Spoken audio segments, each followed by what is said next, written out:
Bismillahirrahmanirrahim. Assalamualaikum warahmatullahi wabarakatuh. Waalaikumsalam warahmatullahi wabarakatuh. Apa kabar kalian semua? Alhamdulillah baik. Coba jawab dengan serentak gini. Apa kabar kalian semua? Alhamdulillah. Luar biasa. Allahu Akbar. Yes, yes, yes. Tahu? Tahu. Coba. Apa kabar kalian semua? Alhamdulillah luar biasa. Allahu Akbar. Yes, yes, yes. Dan tepuk tangan.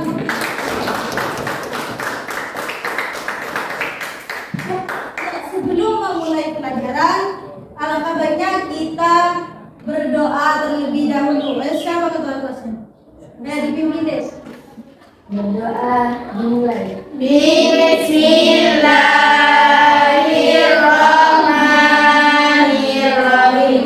Fahamnaha Sulaiman wa kullan ataina hukman wa ilma wa sakharna ma'a Dawud al-jibala yusabbihna wat-tayr wa kunna fa'ilin. Amin ya rabbal alamin. Baik, di sini kakak akan absen terlebih dahulu ya. Ya. Ada yang sudah masuk? Ada. Siapa? Aurel. Kenapa? Lagi.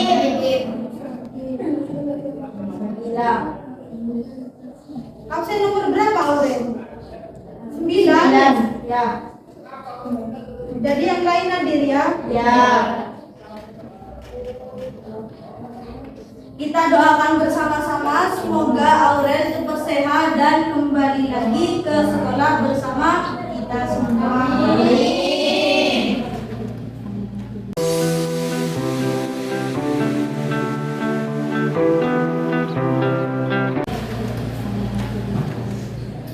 Baik, selanjutnya apakah kalian sudah belajar mengenai buka LKS-nya? Halaman 4.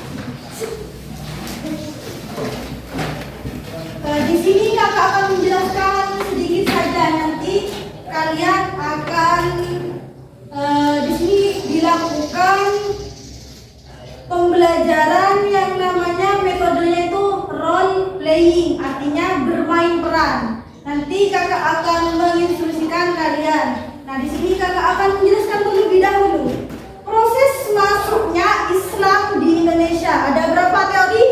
4. Sebutkan. Yang pertama, Teori sejarah. yang kedua, Teori Persia.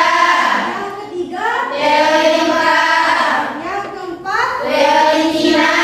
Apakah dari adik-adik semua ada yang sudah paham apa yang dimaksud dengan teori Gujarat tersebut? Belum. Nah, jadi teori Gujarat merupakan salah satu teori masuknya Islam kemana? Indonesia. Indonesia pada abad keberapa? Abad ke-8 Masehi. Kemudian tokohnya siapa? Dikemukakan oleh siapa?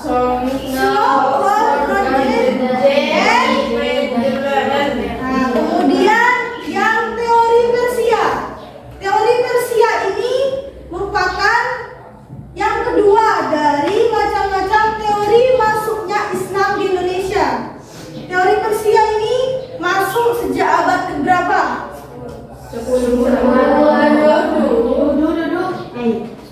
Abad ke-13 Masehi. Karena emang di LKS-nya kurang lengkap, jadi kalian ditulis biar gak lupa. Jadi teori Persia itu abad ke-13 Masehi.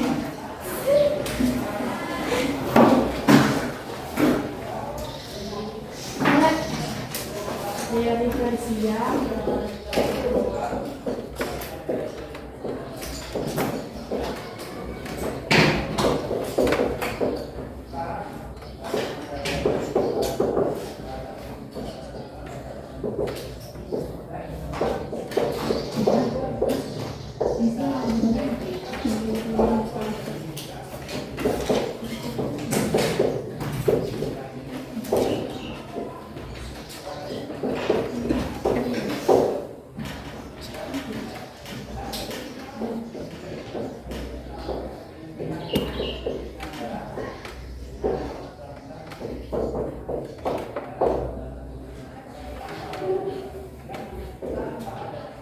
Abad keberapa teori ujaran? 8.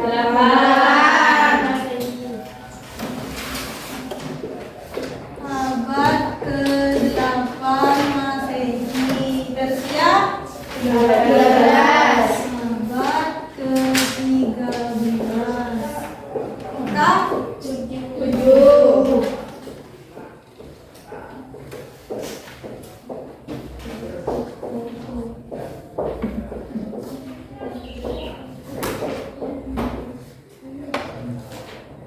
Sampai di sini sudah paham?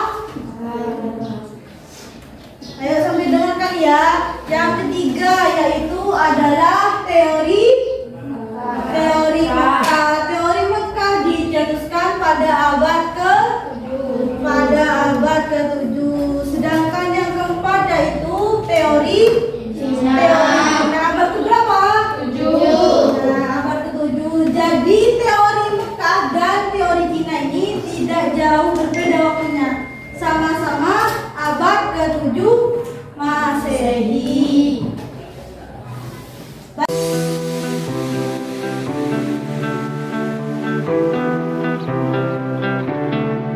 Di sini kakak akan membentuk kelompok karena di sini akan menggunakan metode role playing. Ayo coba hitung 1, 2, 3, 4 gitu ya. Seterusnya seperti itu kayak kemarin yang kakak instruksikan. Ayo. 1, 2, 3, 4. 1, 2, 3, 4. 1, 2, 3, 4, 1. Nah, jadi yang mengucapkan 1 kumpul dengan angka 1 ya. Kemudian yang kedua kumpul dengan yang mengucapkan 2, begitupun seterusnya.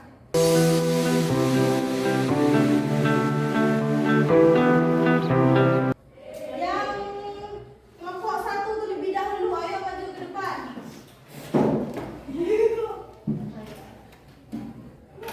Yang maju ke depan. Siapa yang mau menjelaskan?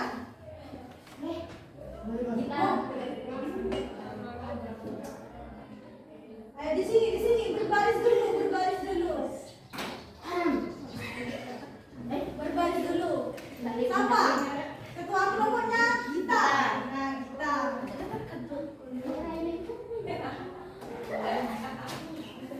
Bentar ya.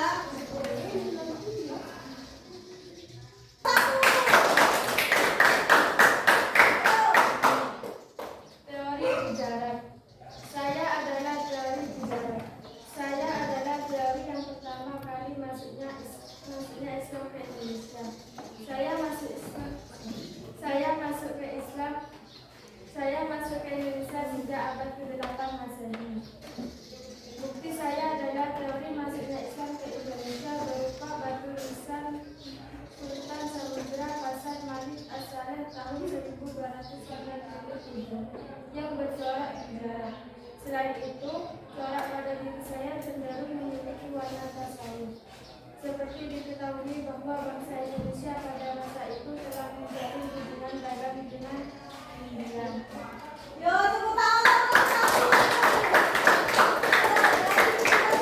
Coba disimpulkan apa yang dibaca oleh temannya itu. Jadi si Aska ini berperan sebagai teori ujaran. Ayo coba temannya simpulkan. Jadi Teori ujaran itu masuknya Islam ke Indonesia pada abad berapa? abad ke-8. Pada abad ke-8. Terus bercorak apa? Ditandai dengan batu nisan yang bercorak ujaran. Sudah, terima kasih. Tepuk tangan.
Indonesia. Sudah ada disebutkan teman di sampingnya, paham? Jadi teori Persia itu masuk pada abad berapa? Ke-13. Nah, kalau dulu itu namanya Persia, kalau sekarang apa? Iran. Nah, sudah tepuk tangan untuk nomor 2.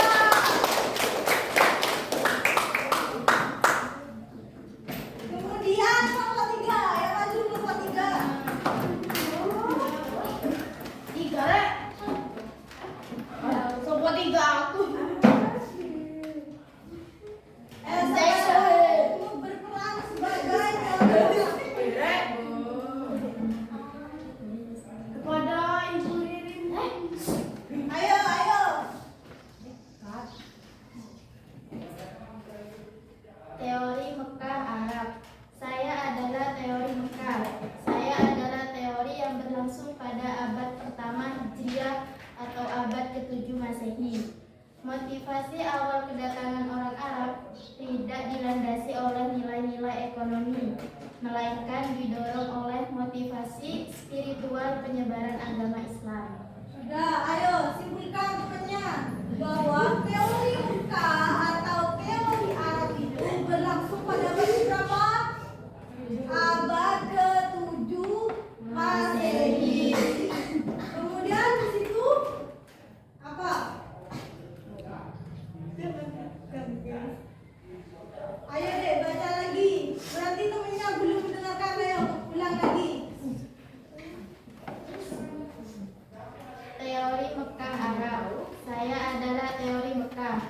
Saya adalah teori yang berlangsung pada abad pertama Hijriah atau abad ke-7 Masehi. Motivasi awal kedatangan orang Arab tidak dilandasi oleh nilai-nilai ekonomi, melainkan didorong oleh motivasi spiritual penyebaran agama Islam. Apa motivasinya teori Mekah itu melakukan apa? Penyebaran Islam di Indonesia itu apa? Bukan dari ekonomi, melainkan spiritual. Artinya spiritual ada yang tahu? Spiritual itu artinya keagamaan. Sampai sini sudah paham? Tepuk tangan untuk ayo selanjutnya kelompok 4.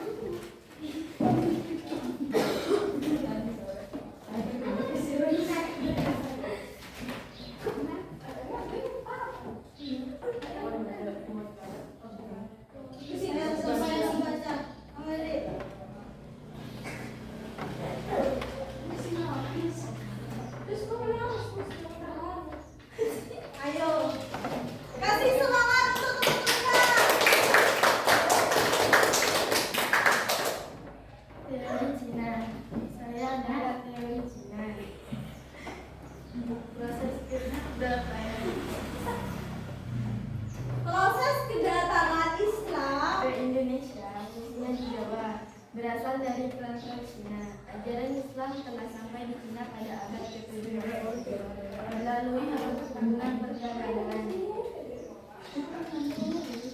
Raja Islam pertama di Jawa yakni Raja Fatah dari Demak Nikolai yang merupakan keturunan Cina.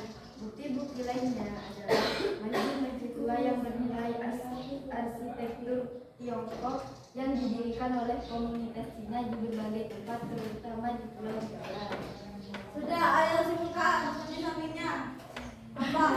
Teori Cina itu berlangsung sejak abad ke-7 Masehi. Mengapa kok teori Cina itu bisa menyebarkan agama Islam ke Indonesia? Doa bersama-sama.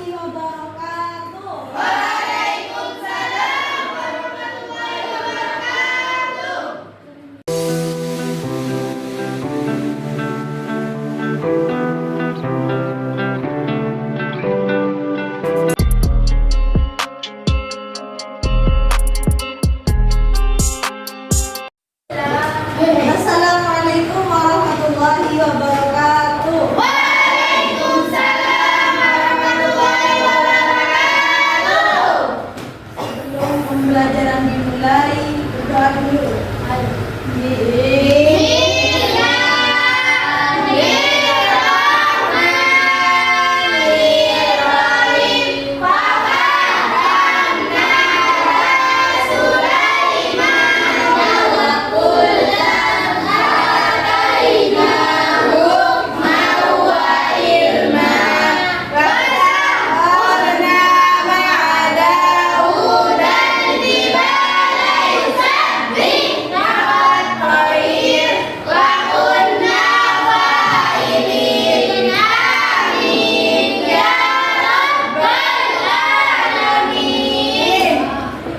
Apa kabar kalian hari ini?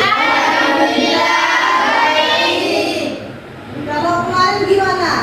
Iya. Ya dong, Kak, satu kali lagi. Apa kabar kalian hari ini?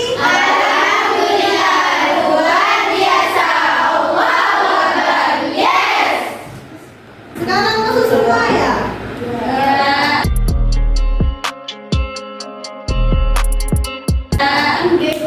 Kemarin sudah belajar apa? SKI. Proses masuk Islam. Proses masuk Islam Indonesia. Ada berapa kali? Empat.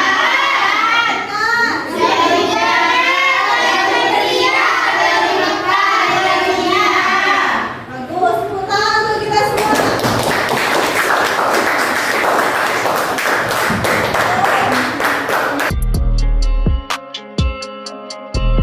Yang selanjutnya kita akan membahas apa? Cara-cara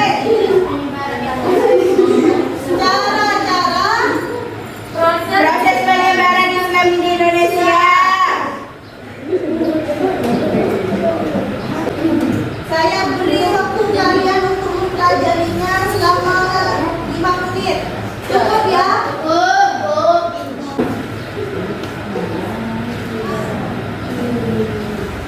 Sambil kalian mempelajarinya,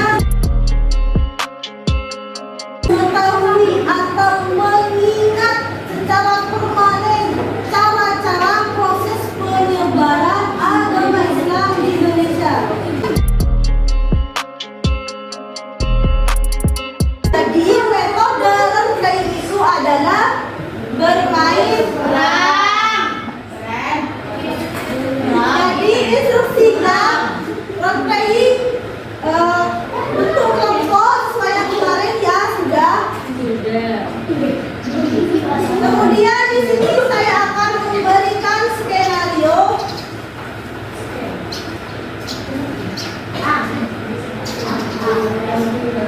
Kelompok pertama.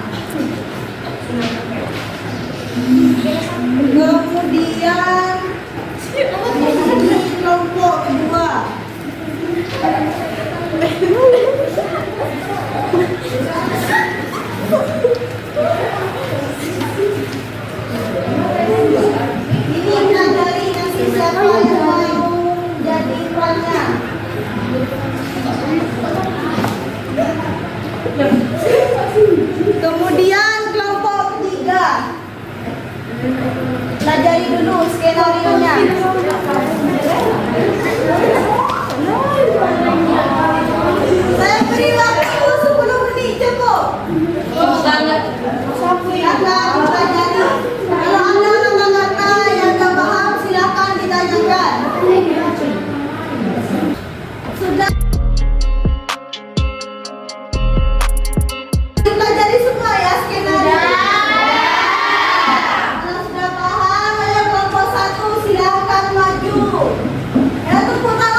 kali diinjakan kaki di Pulau Jawa pada tahun 1443 bersama dengan saudaranya.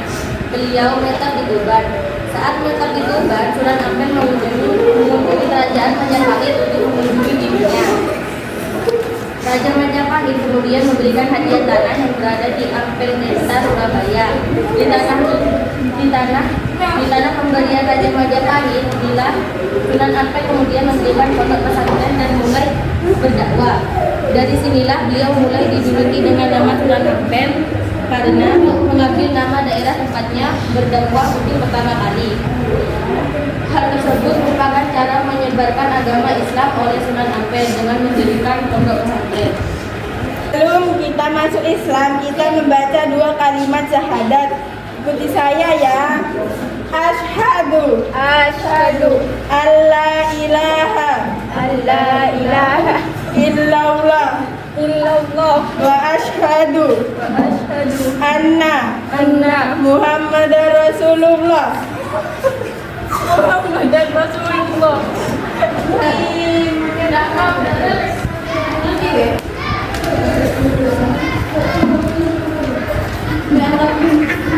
Telah selesailah kisahnya Sunan Ampel.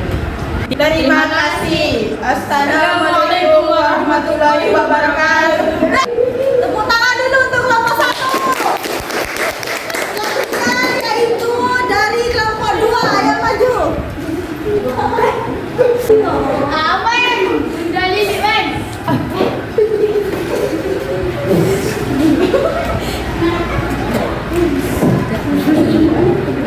Assalamualaikum warahmatullahi wabarakatuh. Waalaikumsalam warahmatullahi wabarakatuh. Saya Wayang Garing berperan sebagai Arjuna. Saya Wayang Sumat berperan sebagai Arjuna. Saya berperan sebagai Sunan Kalijaga.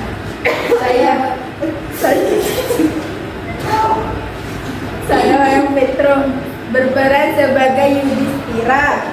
Saya Wayang Bagong berperan sebagai Sandewa. Mengincar Pandawa agar tidak melewati hutan tersebut karena Pandawa merasa bahwa hutan tersebut mereka tetap melewatinya. Para Kurawa merasa kesal kepada Pandawa dan akhirnya dan Pandawa kurang. Juga jimat kalimat sada milik Yudhistira dikeluarkan dengan simbol kalimat syahadat. Asyhadu alla ilaha illallah wa Asyhadu an la ilaha illallah wa asyhadu anna Muhammadan Rasulullah. Asyhadu an la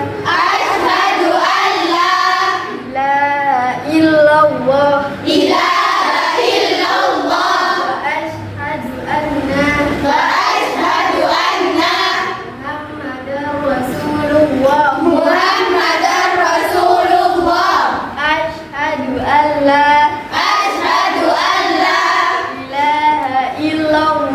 ilaha illallah wa asyhadu anna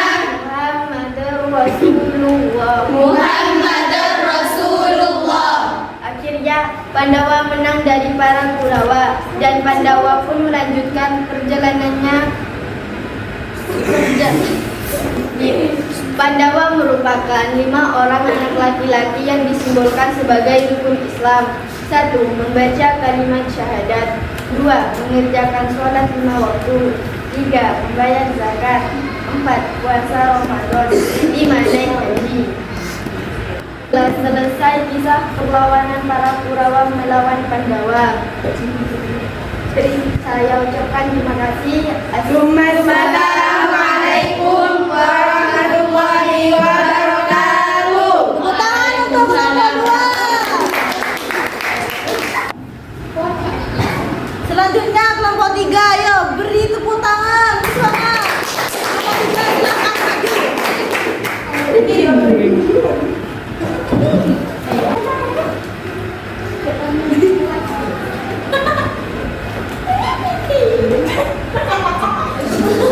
Putri Campa dan sejarah masuknya Islam ke Majapahit. Assalamualaikum warahmatullahi wabarakatuh. Waalaikumsalam warahmatullahi wabarakatuh. Sejarah masuknya Islam ke Majapahit. Raja Brawijaya menikah dengan putri dari kerajaan Campa. Saya berperan sebagai Putri Campa. Saya berperan sebagai Raja Brawijaya. Saya berperan sebagai Raja Brawijaya. Saya menikahi Putri Campa. Campa bernama Darawati. Keberadaan putri yang Campa yang menjadi istri raja mengundang imigran asal Campa datang ke kerajaan Majapahit. Agama Islam sudah dianut sebagian kecil masyarakat Campa yang masuknya dari pedagang Arab dan Persia. Salah satu ulama besar di antara imigran asal Campa yang datang ke Majapahit Raden Rahmat atau Sunan Ampel. Salah satu ulama besar di antara imigran asal Campa yang datang ke Majapahit adalah Raden Rahmat atau Sunan Ampel. Saya berperan sebagai Sunan Ampel. Kedatangan imigran Muslim asal Campa itu membuat Raja Brawijaya menggagas pendirian masjid. Raden Patah putra Raya Brawijaya dan Putri Campa diminta oleh Raden Rahmat Sunan Ampel membuat masjid besar di Depok.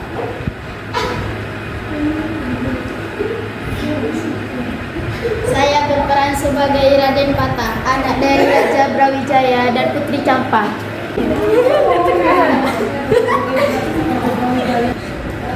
Dengan begitu Majapahit takluk di tangan Demak. Wilayah kekuasaan Majapahit pun beralih menjadi kekuasaan Kerajaan Demak yang beragama Islam. Terima kasih. Wassalamualaikum warahmatullahi wabarakatuh. Waalaikumsalam warahmatullahi wabarakatuh.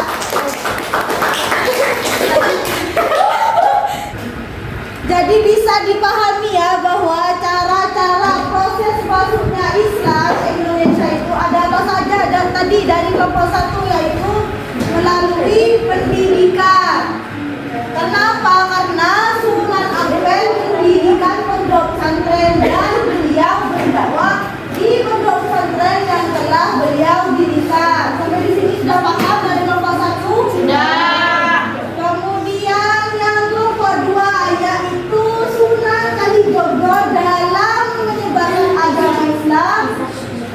Beliau melewati kesenian yaitu kesenian wayang, di mana dalam memainkan wayang tersebut menyelipkan ajaran-ajaran agama Islam seperti apa? Pembacaan kalimat syahadat. Kemudian yang kelompok 3 di sini yaitu kisah Putri Campa yang menikahi Raja Brawijaya. Nah, di sini Raja Brawijaya merupakan suami dari Putri Campa dan memiliki anak siapa? Raden Patah. Jadi di sini yang kelompok 3 itu melalui cara yang namanya pernikahan. Jadi bisa dipahami apa saja tadi yang kelompok 1 melalui cara apa? Pernikahan. Yang kelompok 2 kesenian. Dan kelompok 3 pernikahan. Lihat semuanya di UKS, di situ ada 6 cara proses penyebaran agama Islam di Indonesia. Yang pertama yaitu Perdagangan. perdagangan.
kalimat syahadat. Jadi agama Islam tersebar melalui wayang yang dimainkan oleh Sunan Kalijogo. Sampai di sini ada yang mau ditanyakan? Ya.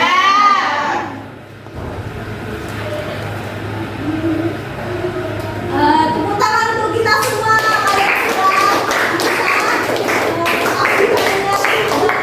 sudah bisa daripada minggu kemarin karena sudah paham, karena ini sudah kedua kalinya menggunakan metode role playing atau bermain peran. Kemudian di sini saya melakukan 3 penilaian, yaitu kognitif, afektif, dan psikomotorik. Jadi di sini saya menilai kemampuan kalian, keaktifan kalian dalam berkelompok maupun individu. Sikap kalian itu seperti apa? Karena kalian sudah paham, saya